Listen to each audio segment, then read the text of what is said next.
कर्म करे किस्मत बने, जीवन का यह मर्म, प्राणी तेरे हाथ में, तेरा अपना कर्म, तेरा अपना।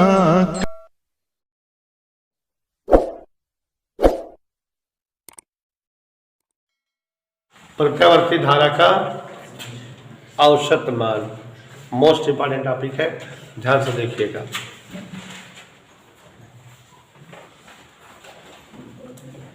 गला फाड़ के समझावत है तो एक सब मिले चाहिए, वो ध्यान रखें।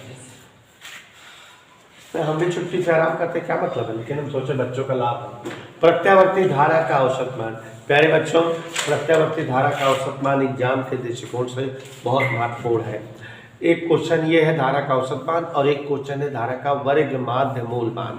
दोनों बारी बारी से पूछे जाते हैं, कभी औसत मान पूछता है तो कभी वर्ग माध्य मूल मान। एक क्वेश्चन इंपॉर्टेंट आपको चैप्टर का मिलने लगा। थोड़ा कुछ चीजें मैं एवॉइड करके पढ़ा रहा हूँ, ये भी जान लेना, बकवास चीजें इससे उड़ा दे रहा हूँ जरूर, लेकिन नोट्स अभी आप सबको दे दूंगा, नोट्स भेज दूंगा, मेरे पास है प्रत्यावर्ती धारा पूरे चैप्टर की, तो लाभ भी हो जाएगा, आप पढ़ भी लेना, बढ़िया राइटिंग में। तो प्रत्यावर्ती धारा का औसत मान, सबसे बड़ी बात यह है बेटा कि प्रत्यावर्ती धारा का यहां से यहां तक क्या है, एक चक्कर। तो एक चक्कर के लिए भी औसत मान पूछा जाता है और आधे चक्कर के लिए भी मान पूछा जाता है। आधे चक्कर हेतु औसत मान और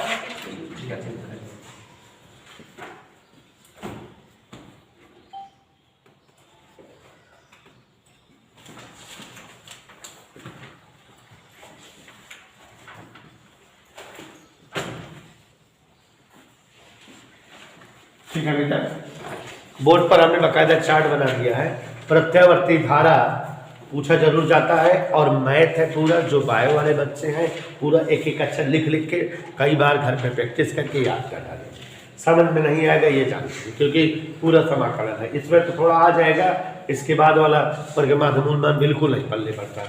और काफ़ी टीचर्स जो बायो रिलेटेड है, मैथ से नहीं अटैच है, वो पढ़ोगे नहीं करती है सब। तो प्रत्यावर्ती धारा का एक चक्कर के लिए औसत मान, औसत मान का मतलब हर्षु क्या होता है कि जैसे जितने सारे लोग हैं, कहे अगर सबकी औसत लंबाई बताओ तो सबकी लंबाई निकाल निकाल जोड़ दो और जय लोग हैं तैसे भाग दे दो, ठीक है। जैसे कहा जाए कि अर्जुन सर की फिजिक्स की क्लास में लड़कियों के पास औसत पैसा कितना है, तो 2 लड़की हैं, तो इनका जितना पैसा वो निकाल के रख दें और इनके पास जितना पैसा वो निकाल रख दें, जोड़ लें और कैसे भाग देते हैं, 2 से, 2 लोगों को 2 से भाग देते हैं, तो औसत बनी आ जाएगा। जैसे कहा जाए सबका औसत वजन बताओ, यहाँ सारे बच्चों का औसत वजन, तो क्यों 40 किलो के, 30 किलो के, 50 किलो के, 90 किलो के, सबके वजन जोड़ दी और जय किया कैसे भाग दे दी, तो औसत वजन आ जाएगा। तो यहाँ बच्चों जब प्रत्यावर्ती धारा का औसत मान निकालना होता है, लेकिन संपूर्ण एक चक्र के लिए, तो प्रत्यावर्ती धारा की फोटो हम अभी देखो मिटाए नहीं इसलिए क्योंकि हमको जरूरत थी। तो प्रत्यावर्ती धारा पूरे एक चक्कर के दौरान आधे चक्कर में इसका ज्यादा से ज्यादा मान आई नॉट यहाँ है और शेष आधे चक्कर में ज्यादा से ज्यादा मान आई नॉट यहाँ है। तो ये दोनों मान जोड़ के, दो ये मान दिख रहे हैं धारा के, 2 से भाग देते हैं, औसत मान आ जाएगा कि नहीं। तो अगर प्रत्यावर्ती धारा का एक चक्कर हेतु औसत मान पूछे तो आधे चक्कर में कितना औसत मान है, प्लस आएगा, और दूसरे आधे चक्कर में औसत मान कितना है, दोनों जोड़ के कैसे भाग दे दे, हल करने में कितना आ जाएगा। तो ये तो डेरिवेशन बड़ा सरल हो गया, आधे लाइन में हो गया। तो हाँ बच्चों, जब प्रत्यावर्ती धारा के एक चक्कर में धारा का औसत मान पूछा जाता है तो वास्तव में वो सरल है ही, तुरंत जो है 1-2 लाइन में हल हो जाता है, कोई डिस्टर्बेंस किसी को समझ में आई, क्लियर। लेकिन जब प्रत्यावर्ती धारा का आधे चक्कर के लिए औसत मान पूछा जाता है तो वो कठिन होता है। आधे चक्कर हेतु प्रत्यावर्ती धारा का औसत मान,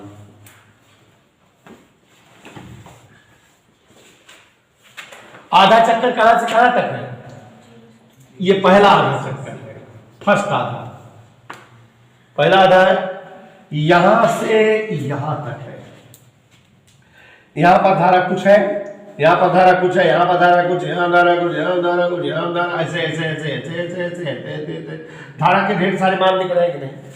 सारे मानों को क्या करें हम? जोड़ दें। सारे मानों को जोड़ दें तो आधे चक्कर के दौरान धारा का संपूर्ण मान आ जाएगा। तो बच्चों जोड़ने के लिए मैथ के दो चिन्हों का प्रयोग कर सकते हो आप, सिग्मा का या इंटीग्रेशन का। तो हम इंटीग्रेशन का प्रयोग कर रहे हैं। सारी धाराओं को हम जोड़ेंगे। कहां से कहां तक की धाराओं को जोड़ेंगे? जो धाराएं जीरो से चलकर t/2 समय तक हो, जीरो से चलकर t/2 समय तक जितनी धारा हो सबको जोड़ेंगे। किसको जोड़ रहे हैं? धारा को किसके सापेक्ष? समय के सापेक्ष। इंटीग्रेशन हमेशा किसी के सापेक्ष होता है। तो इंटीग्रेशन dt माने समय के सापेक्ष, जीरो समय से लेकर t/2 समय तक की सारी धाराओं का जोड़, और भाग भी देते हैं। तो यहां से यहां तक कितना समय है? t/2 से इसको भाग देंगे। ठीक, तो औसत मान आ जाएगा कि नहीं? क्या आ जाएगा? धारा, प्रत्यावर्ती धारा के पहले आधे चक्कर हेतु धारा का औसत मान। ये समझ में आया कैसे हुआ? समय के सापेक्ष इंटीग्रेशन कर रहे हैं, लेकिन कहां से कहां तक का इंटीग्रेशन? जीरो से t/2, जीरो से t/2 तक का काहे इंटीग्रेशन कर रहे हैं? क्योंकि हमको आधे चक्कर में t/2 समय लगा हुआ है और उसी समय से भाग भी दिए। अब इसको सॉल्व करना है समाकलन मेथड से। तो देखो ये नीचे का ऊपर गया 2/t, रेडी, जीरो से t/2। आई का मान आपको बताया है कि प्रत्यावर्ती धारा सरल आवर्त गति जैसी होती है। तो आई का मान I0 sin ωt, I0 बाहर आ गया, 2I0/t। खुशी, ये पूरा मैथ है। आगे बढ़े। अमन के वर्मा sin ωt dt, यही बगल में बता दे रहे हैं बायो वाले बच्चों के लिए, मैथ वाले जानते हैं। इंटीग्रेशन sin nt dt बराबर माइनस cos nt/n। सूत्र आई,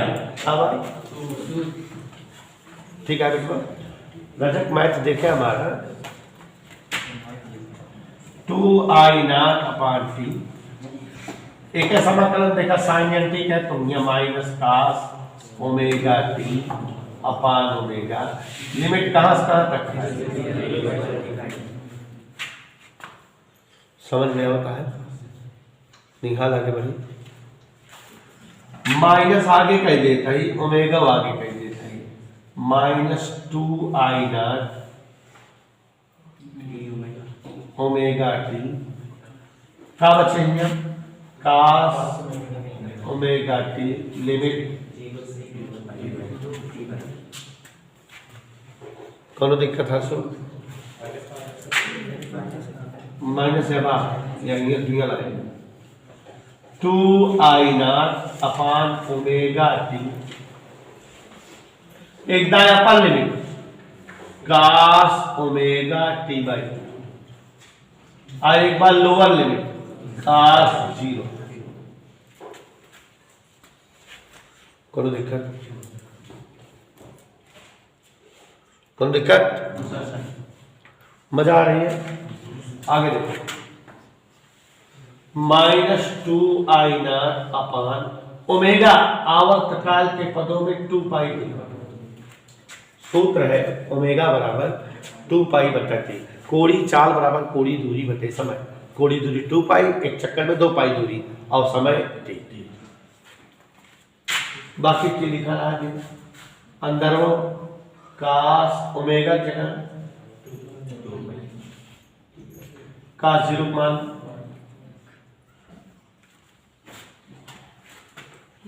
मजा आए? यहाँ लेते हैं 30 कट गया, 2 कट गया।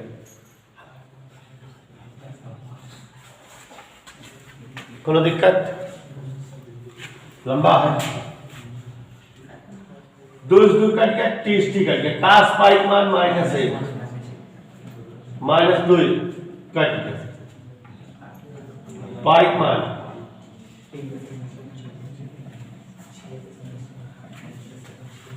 कोनो दिक्कत, हल कर लेते हैं, एक भाग देगा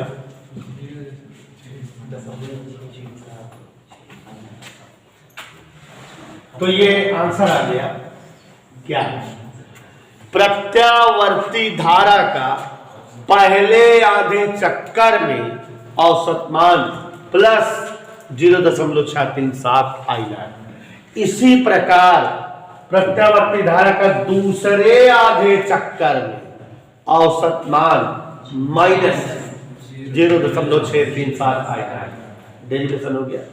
तो प्रत्यावर्ती धारा का पहले आधे चक्कर में औसत मान 0.637 आएगा और दूसरे आधे चक्कर में औसत मान 0.637 आएगा, लेकिन और बच्चों जिस प्रकार प्रत्यावर्ती धारा का आधे चक्कर हेतु औसत मान और एक चक्कर हेतु औसत मान आया, उसी प्रकार अगर हमसे कहता कि प्रत्यावर्ती विद्युत वाहक बल का औसत मान बताओ, तो जहां हम आई लिखे हैं हर जगह हम E0 लिखते, E लिखते, बस और कुछ नहीं। माने इसी प्रकार हम कह सकते हैं प्रत्यावर्ती वोल्टेज का संपूर्ण एक चक्र हेतु औसत मान 0 तथा पहले आधे चक्र हेतु औसत मान 0.637 V0 और दूसरे आधे चक्र हेतु औसत मान -0.637 V0। और अगर प्रत्यावर्ती विद्युत वाहक बल का पूरे एक चक्कर हेतु औसत मान कहे तो 0 और आधे चक्कर हेतु औसत मान कहे तो पहले आधे चक्कर हेतु औसत मान 0.637 V0, दूसरे आधे चक्कर हेतु औसत मान -0.637। इधर क्लियर, समझ आ गया सबको? तो प्रत्यावर्ती धारा का औसत मान आधे चक्कर और पूरे चक्कर हेतु